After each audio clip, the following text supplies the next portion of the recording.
On a sweltering afternoon in early September, 8-year-old Park sat curled up on the floor of his modest apartment in Ulsan's Daldong neighborhood, laughing alongside a schoolmate, as sunlight streamed through the open front door. His mother, off at a vocational training center, reminded him over the phone to lock up tight, do your homework until the tutor arrives.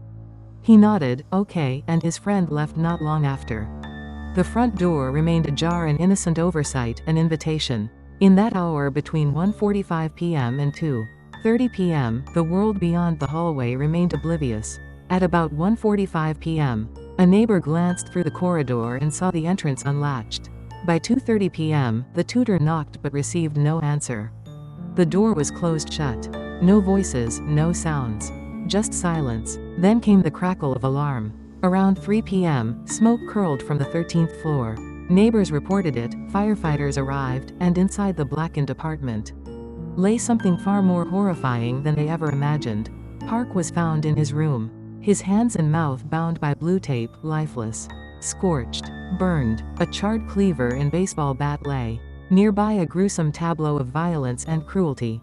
Autopsy revealed a blunt blow to the head. Smoke inhalation as cause of death. The perpetrator had extinguished life with silence before setting the home ablaze, even locking the door behind them with the apartment's own key. The trail was cold. Fire had erased evidence. No fingerprints, no eyewitnesses. All that remained were a few pieces of 18K jewelry, a delicate baby bracelet, a square pendant, a phone chain accessory, 2 chain bracelets last seen on Park's dresser, now vanished. Police disseminated the descriptions to jewelers across Ulsan and Busan, hoping someone might report seeing them. But nothing came of it.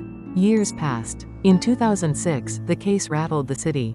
In 2025, nearly 19 years later, it remains unsolved, its shadows stretching into today. The statute of limitations had been due to expire in September 2021. But South Korea's Taewon law abolished limitation periods for murder, so justice can still be served if only a clue emerges. The apartment building is now quiet. Most residents have moved, memories faded. The detective who once walked those charred floors returned long ago, only to meet empty halls and strangers behind closed doors.